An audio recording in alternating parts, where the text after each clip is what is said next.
Yeah? First, forgiveness. Okas vandami bhante Dharatayena mayam katam sab aparadham khamatu me bhante Dutiyamti okas aham bhante Dharatayena mayam katam sab aparadham khamatu me bhante Tatyamti okas aham bhante Dharatayena mayam katam sab aparadham khamatu me bhante. Now asking for Ajivattamagashil. Yeah?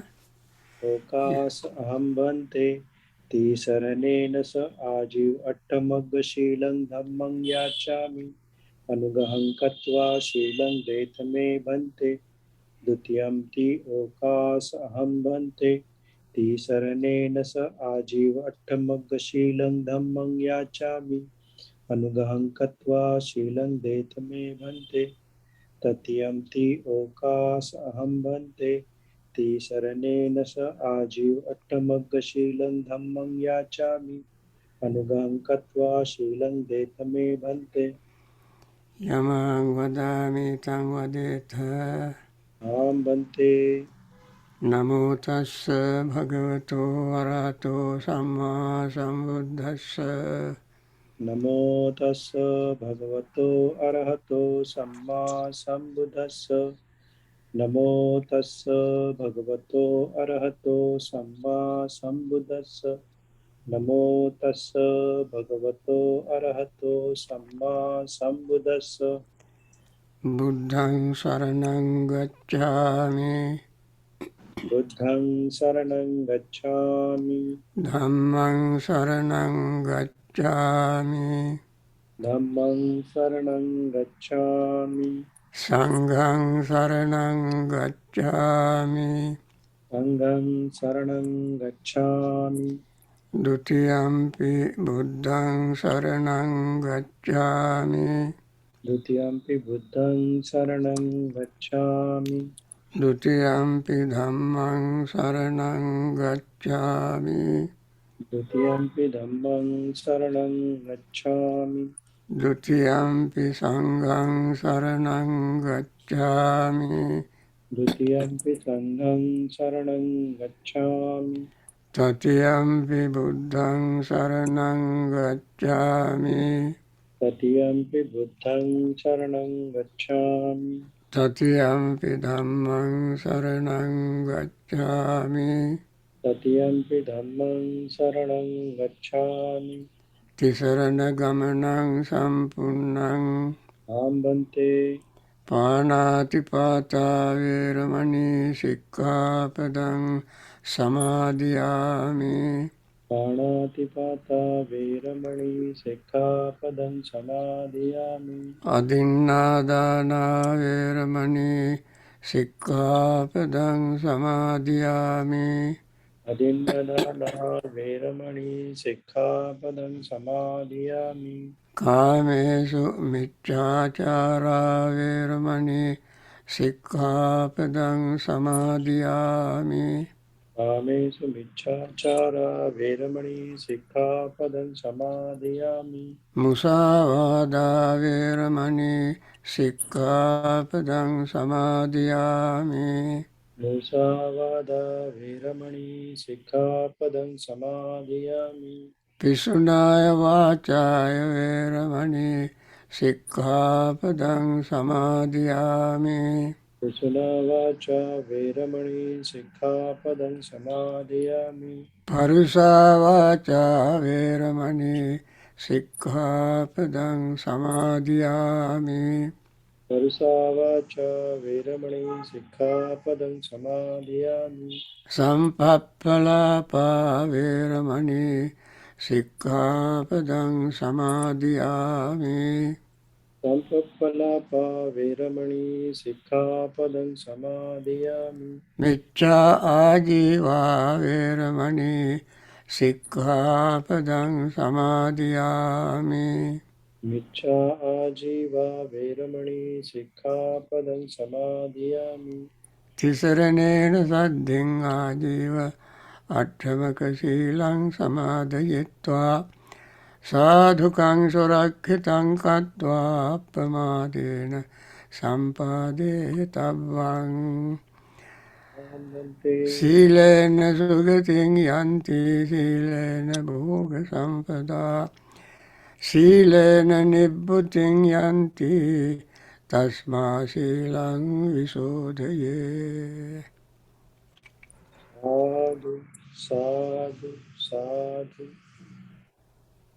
Today, friends, as I have mentioned earlier, I am going to give a talk on the factors of enlightenment, which is called Bojjhanga in Pali. Bojja comes from Bodhi.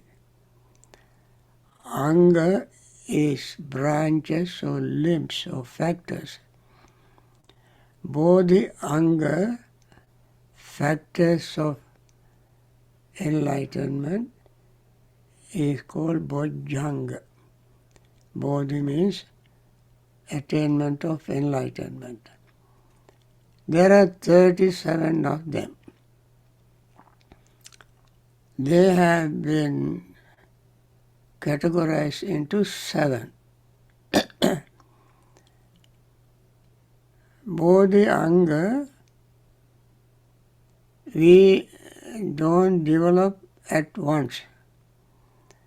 They have to be developed slowly and gradually. Every day. It is just like there are mountains. Suppose there are mountains. And clouds bring rain onto the top of these mountains. And these drops of rain fall onto the top of mountains. And they seep into the ground. And then these water drops seeped into the ground, slowly turn into tiny little tributaries and creeks and rivers, then goes to the ocean. Somebody built a dam across the river that is made up of these tiny little drops of water. When the water is scattered as in the river, even though it has potential power, that water doesn't generate electricity. But if someone build a dam and make tiny little holes for the water in the river to go through, and on the other end of these little holes, they put turbine. When this water hits the turbine, it operates the machine to generate electricity. Then you can light many bulbs you can use and light up large area. Just imagine this simile. In this simile, I mentioned little drops of water falling onto top of a mountain. And these drops comes as drizzling, occasional little heavy rain, and so on. Similarly, these factors of enlightenment must be practiced every day. Anytime we practice them, no matter how little they are, they add up to one area. Since there are 7 or 37, they collect into 37 places, 37 baskets, or 37 accounts. Every time you practice even a little bit, that particular practice goes to that particular basket, account, and place. And then eventually they fill up. When they fill up, we attain enlightenment. Remember this simile. Now, that is why I said these factors we don't develop at once, sitting in one place, sitting on a cushion in one day. Perhaps it might take, depending on the person's previous practice, wisdom, and associating with friends, listening to Dhamma, and mindful reflection. With all these factors, listening to Dhamma, remembering them, reflecting on the Dhamma, associating with good friends, when all these come together, this practice becomes very visible, effective and powerful. Now, one first of these factors is called the factor of mindfulness. Mindfulness factor of enlightenment. Mindfulness factor of enlightenment itself is extremely powerful. And then mindfulness factor of enlightenment, we practice every day.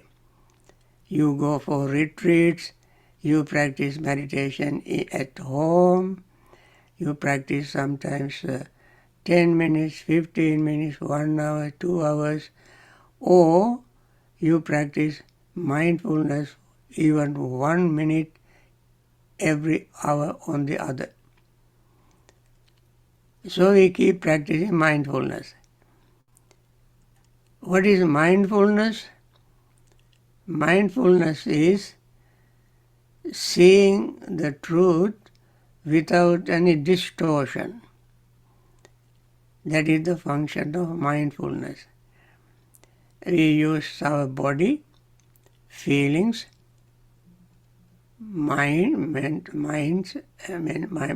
states, and mind objects. They are called Kaya, Vedana, Chitta, Dhamma. And in Pali they are called Kaya Anupassana, Vedana Anupassana, Chitta Anupassana, Dhamma Anupassana. Anupassana means seeing as it is happening. For instance, we start with Kaya Anupassana to see the body as it is, starting with our breath. We start paying attention to our breath. When you pay attention to your breath, you practice mindfulness. How you practice mindfulness? By paying attention to the breath. You become fully aware of the fact that the breath is not something static. Breath is moving in and out all the time. In this movement of breath in and out, we notice impermanence. Moving means impermanence. If something is not moving, if it is static, we don't see impermanence. Although they are all impermanent, we cannot see them with our mental eye because they are not moving. Even though they change, internally they change. Everything, every moment is changing, everything is in a state of flux. Some we can see obviously because they are very clear. Others are not clear because of the impact. Impact is very tight, therefore we cannot see. But the breath is so lucid, so simple. It moves in and out, in and out. In this motion we see impermanence. So this body, Buddha said, exists for us to see rising and falling. Samudaya dhammanupassiva kayasmin viharati. Seeing the body rising, vaya dhammanupassiva kayasmin viharati, seeing the body passing, disappearing, and samudaya vaya dhammanupassiva kayasmin viharati, rising and falling. This means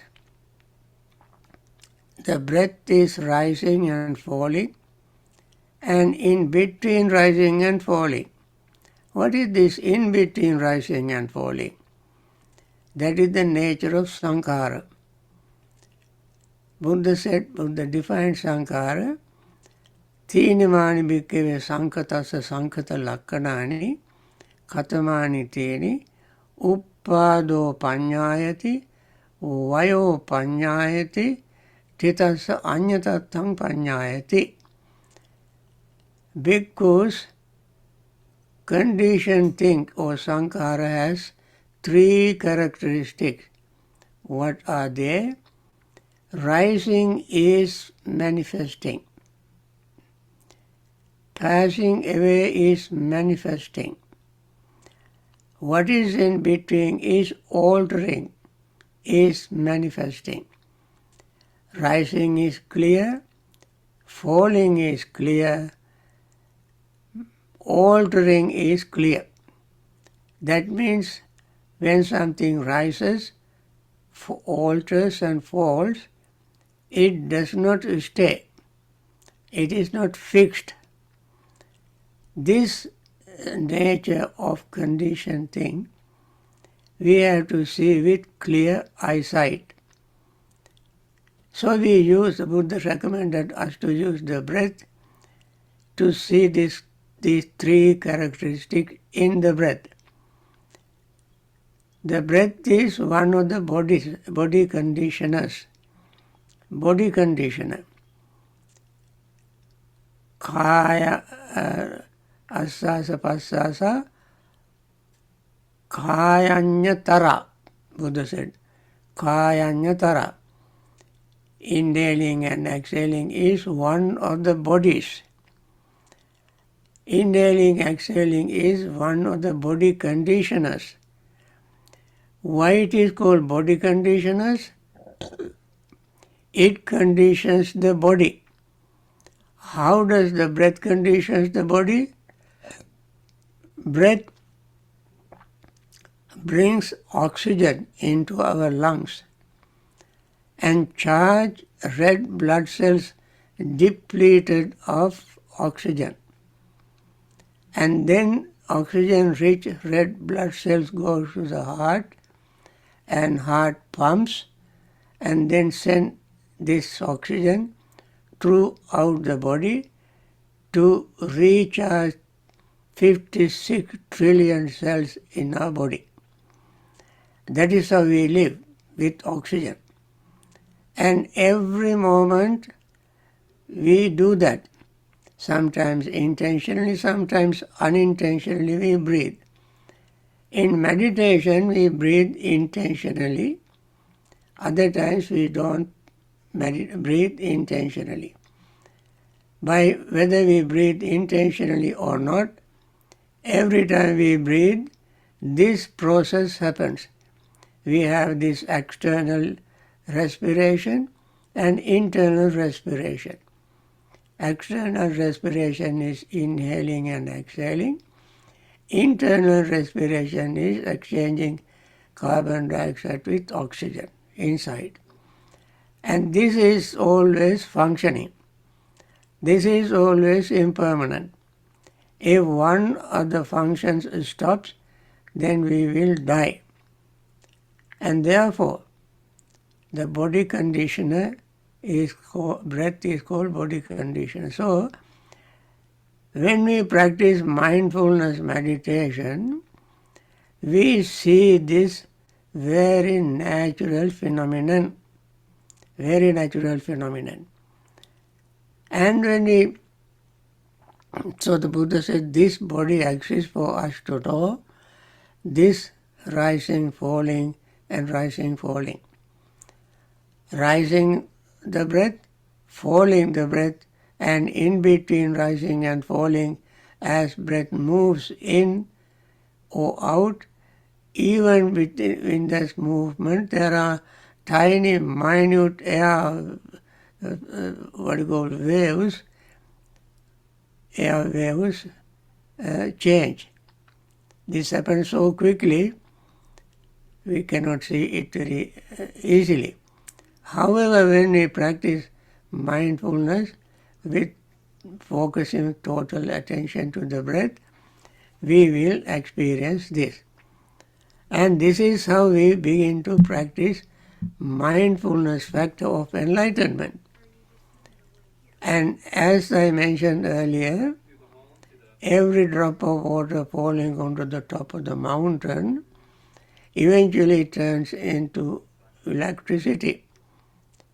When it comes through the tiny little hole to turn the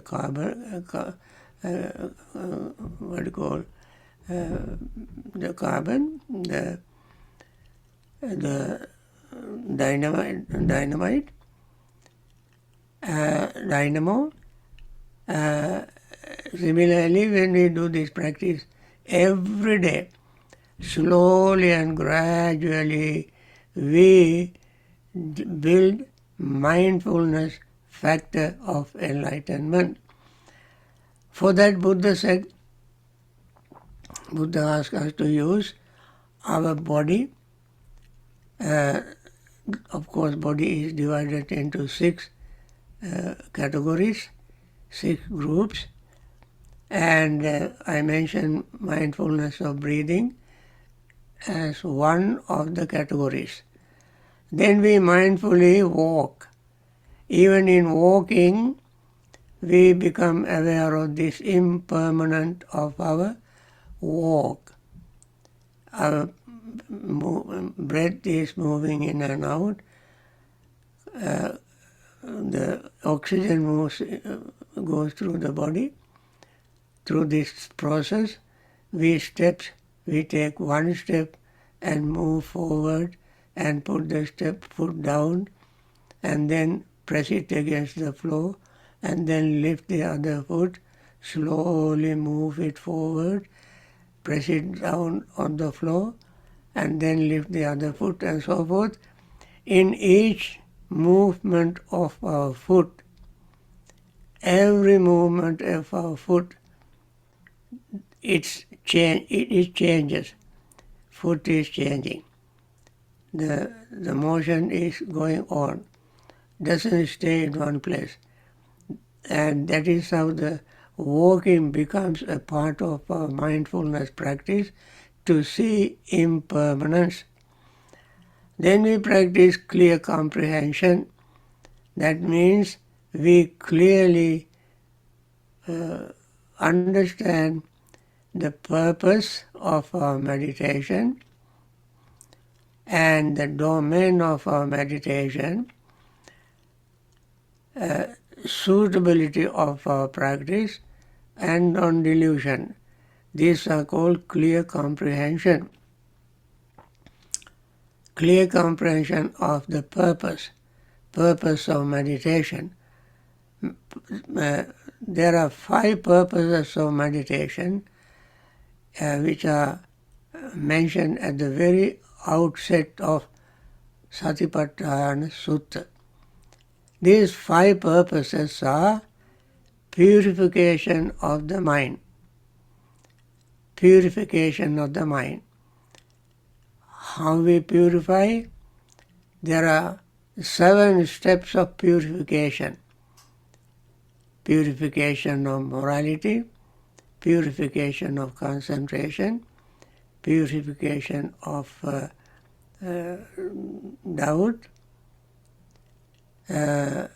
purification of the path, purification of what is right, what is correct, purification of a correct path, and purification of wisdom, and so on. There are various types of purifications. And that also begins with mindfulness. And that is the first purpose, Visuddhya. Second purpose of meditation is to overcome sorrow and lamentation. We sorrow and lament without knowing the reality of impermanence. Third purpose is overcoming internal grief and despair. Grief and despair also is due to not seeing the truth. Fourth purpose is to follow the Noble Eightfold Path. We practice mindfulness. Without practicing mindfulness, nobody can understand or fold themselves into the practice of Noble Eightfold Path. Noble Eightfold Path, 7th step is mindfulness. And mindfulness is one of the 3 cardinal factors of enlightenment, the Noble Eightfold Path. What are the 3 cardinal factors? Mindfulness, understanding, and effort. We have to understand the whole process very clearly. And then we have to have mindfulness. Then we have to make effort. Right understanding, right mindfulness, and right effort are the 3 cardinal or main factors of the Noble Eightfold Path. So here again, mindfulness is there. That is one of the 5 purposes. That is the 4th purpose. 5th purpose is to attaining liberation. 5th purpose is to attain liberation, total liberation from suffering. So, in the clear comprehension, we first must understand the purpose. Understanding these 5 purposes also a part of mindfulness factor of enlightenment. Then, second of the clear comprehension is the suitability. Suitability. We must ask ourselves, is this practice suitable for gaining those 5 purposes? We must question ourselves. We can discuss this later on in other factor of enlightenment. Questioning is also a factor of enlightenment. Then the third clear comprehension is the clear comprehension of the domain. What is the meditator's domain? One who practices mindfulness, factor of enlightenment. What is his domain? His domain is 4 foundations of mindfulness. Without practicing 4 foundations of mindfulness, you cannot practice mindfulness factor of enlightenment. And the fourth clear comprehension is non-delusion. One must be very clear of what one practices. Now these are the clear comprehension of the mindfulness of the body. Third factor. Fourth is understanding or practicing or becoming mindful of the parts of the body. 31 parts of the body. Sometimes people call 32, but in original discourses we find 31 parts of the body. We must be mindful of every part of the body is in a state of changing, motion. They don't stay static even for a fraction of a second. Every part of the body is changing. Among these 31 parts or 32 parts, everyone is changing. It happens so inside in a subtle way. Only one day after long changes, long time changing, one day we will see them manifesting outwardly with grey hair, wrinkled face, wrinkled skin, weak senses and so on. And therefore, this is the manifestation of the changes that is taking place all the time inside ourselves. Then the fifth section of the mindfulness is the four elements: earth, air, water, fire. Of course, there are many elements in the Satipatthana Sutta. Only 4 elements are mentioned. So we have to be mindful of these 4 elements. This is the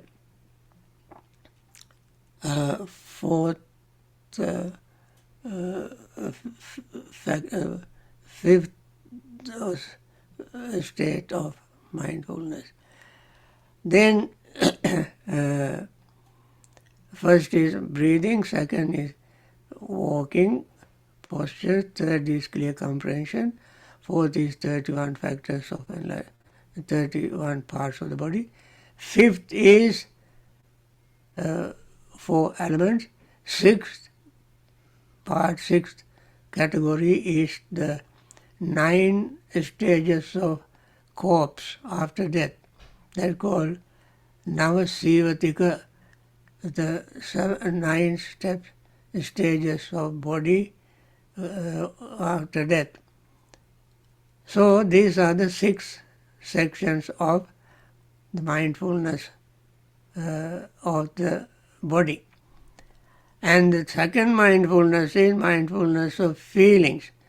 We have pleasant feeling, unpleasant feeling, neutral feeling, all these feelings, and also feeling pertaining to greed, hatred and delusion, feeling free from greed, hatred and delusion.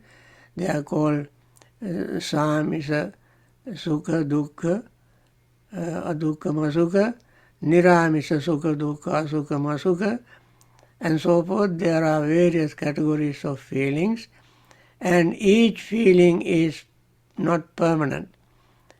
The feeling is impermanent.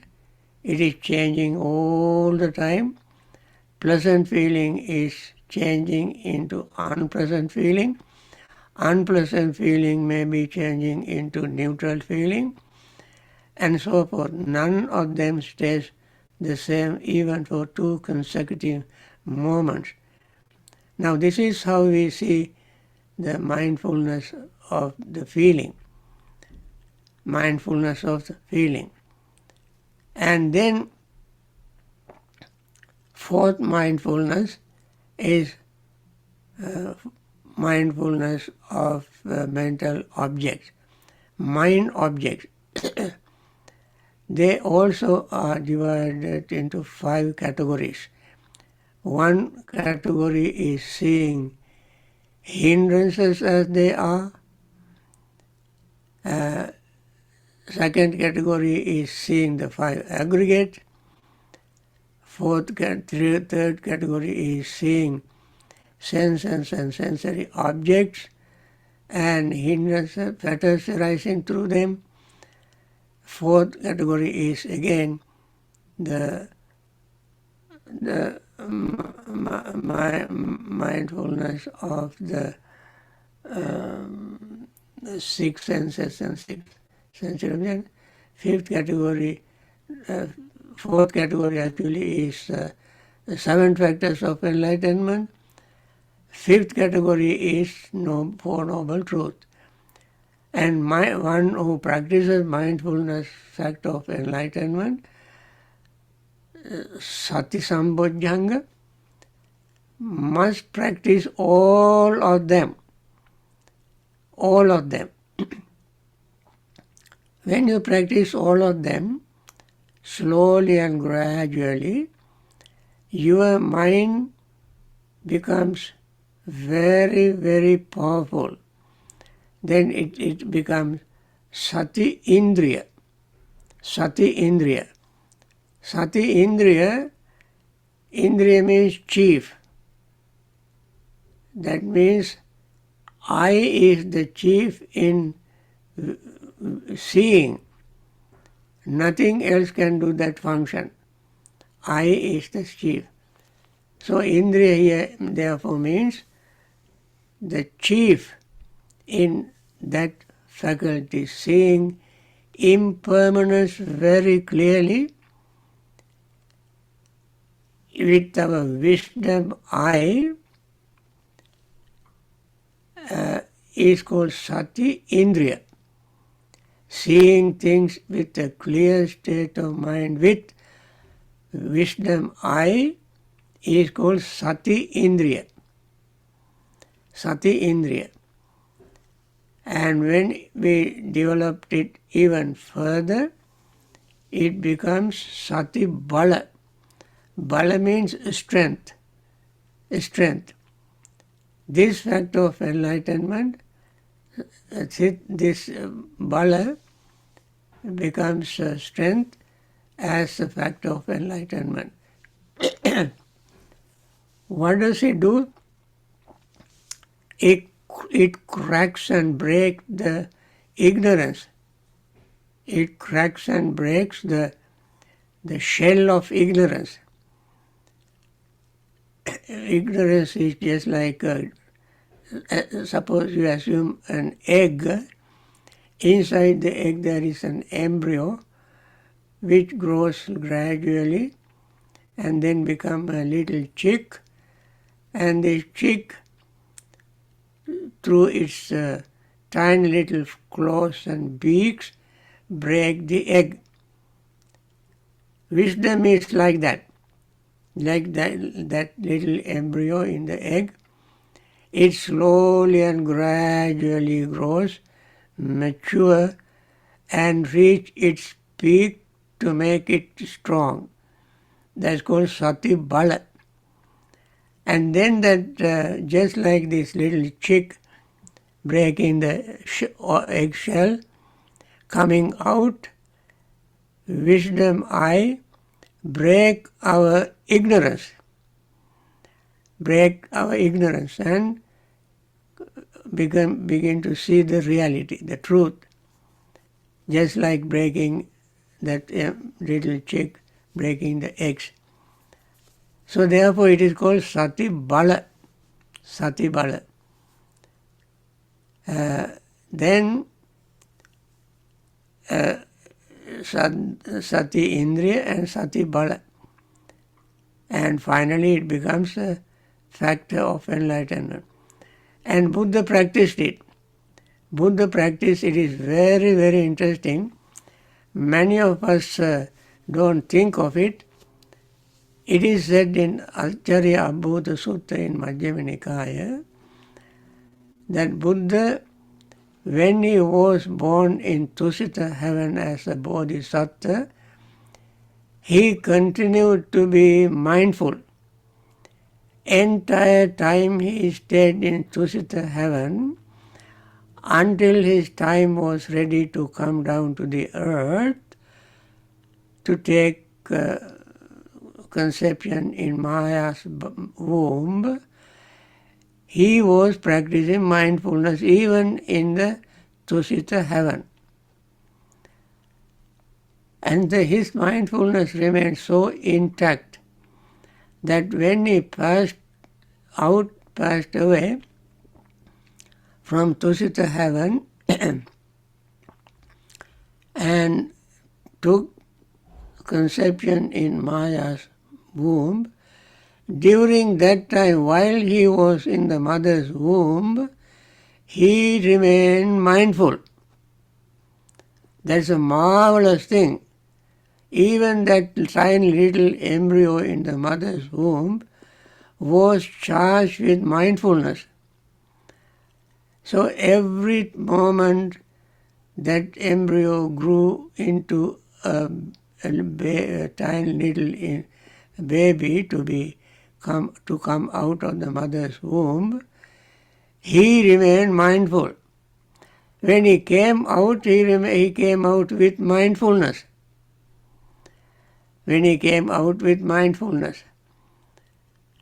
And then he stood on the ground with mindfulness, walked 7 steps with mindfulness.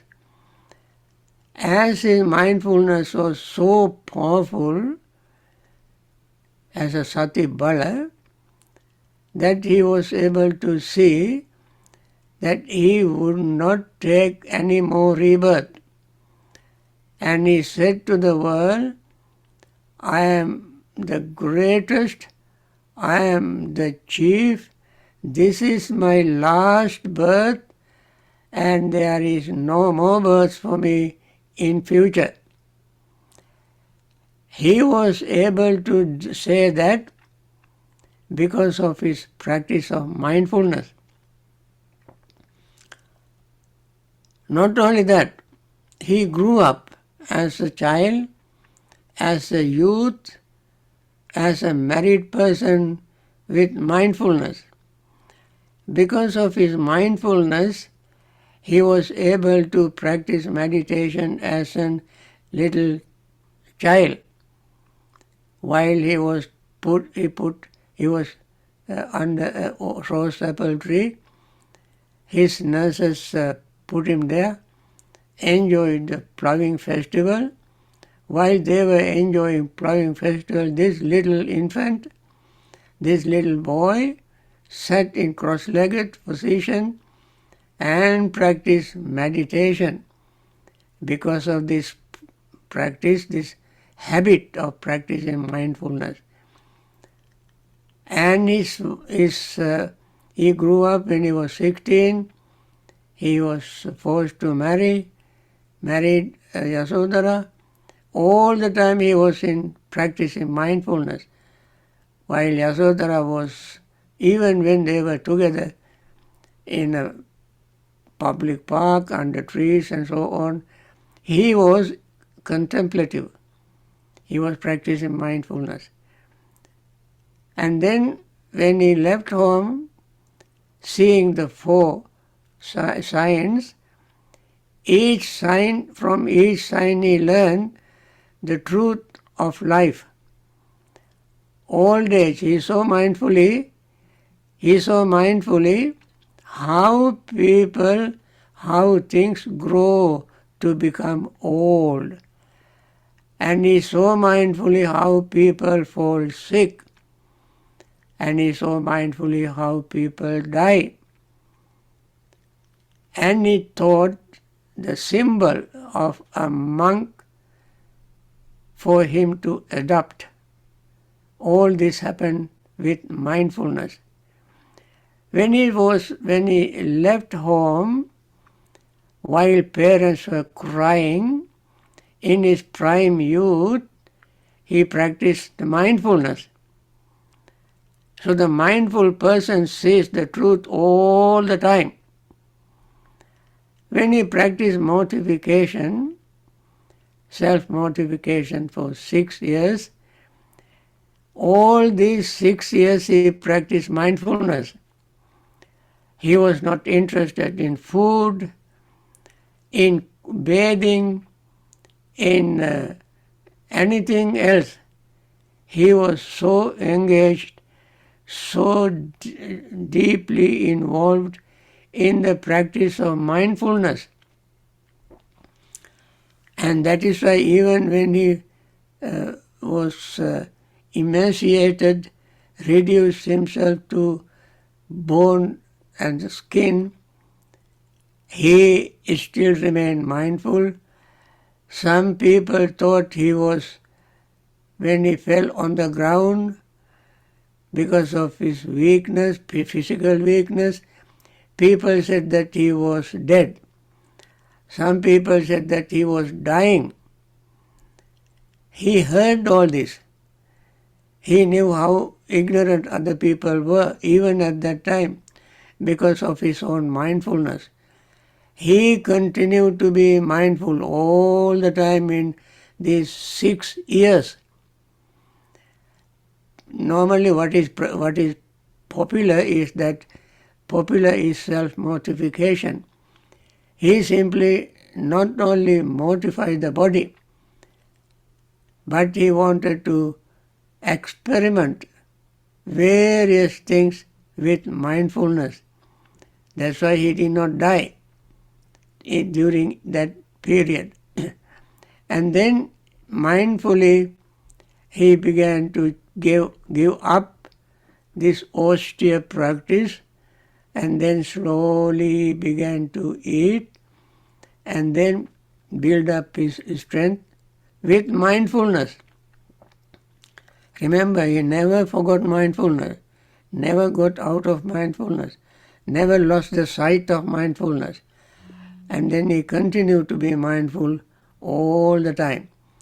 And then when he went to the root of the Bodhi tree, he remained mindful and practiced mindfulness and attained the jhanas.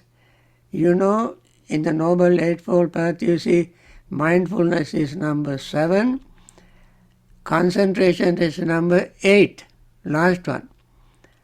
So he practiced mindfulness, and mindfulness practice brought him to the jhanic stage. We will discuss this when we discuss the mindfulness of enlightenment factor of concentration. Today I want to I want to talk only on mindfulness factor.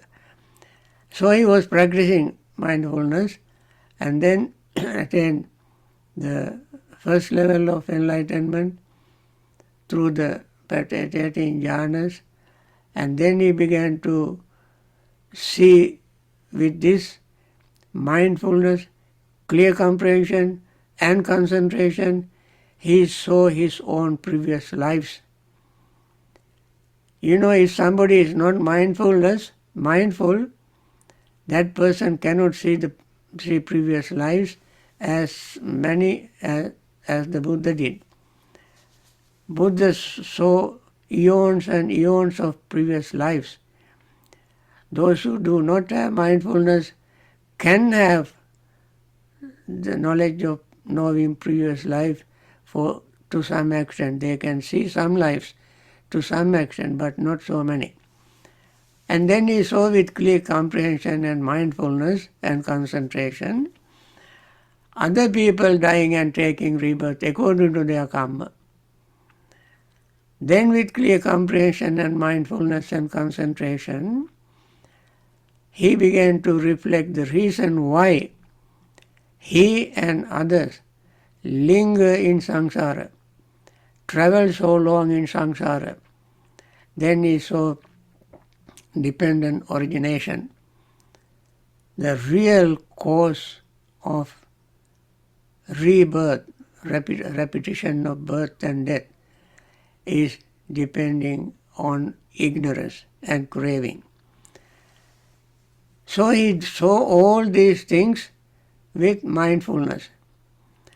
And then after that, after 49 days spending around the Bodhi tree, continuing the bliss of emancipation with mindfulness, he came out and began to teach. After giving the first sermon, with mindfulness he gave the second sermon, knowing the mind of those 5 disciples, that they have not attained enlightenment, all of them have not attained enlightenment.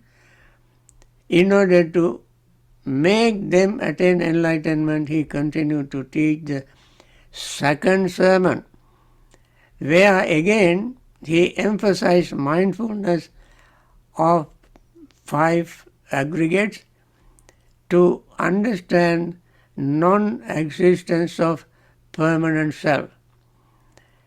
See how far he could go with mindfulness. And then, during his entire 45 years of teaching, directly or indirectly, he mentioned the value of the practice of mindfulness. And he said, when he was 80 years old, he said, because, it is a challenge. He challenged monks, because if somebody, four monks, ask me questions from 4 foundations of mindfulness, ask me questions like shooting arrows. That means one after the other they ask me questions about mindfulness, or 4 foundations of mindfulness. Even though I am 80 years old, I can answer each question without losing a track of any. I keep a track of all these questions that they ask on mindfulness, 4 foundations of mindfulness. I remember all of them and answer all of them very accurately, correctly, without making any mistake. Buddha was able to challenge other monks this way, even at the age of 80, because of his practice of mindfulness. So friends, mindfulness factor of enlightenment not only brings you to the attainment of liberation from suffering, but also continue to make it your daily domain after attaining enlightenment. That is, so one day Venerable Ananda asked the Buddha whether he was meditating after attainment of enlightenment. He said yes. Then he asked him, what is the subject of meditation? He said, mindfulness of breathing. People ask after attainment of enlightenment, do you want to practice meditation? Of course. It is just like you work very hard to earn, and you earn a lot of money. Then after you retire, do you throw away your money? No.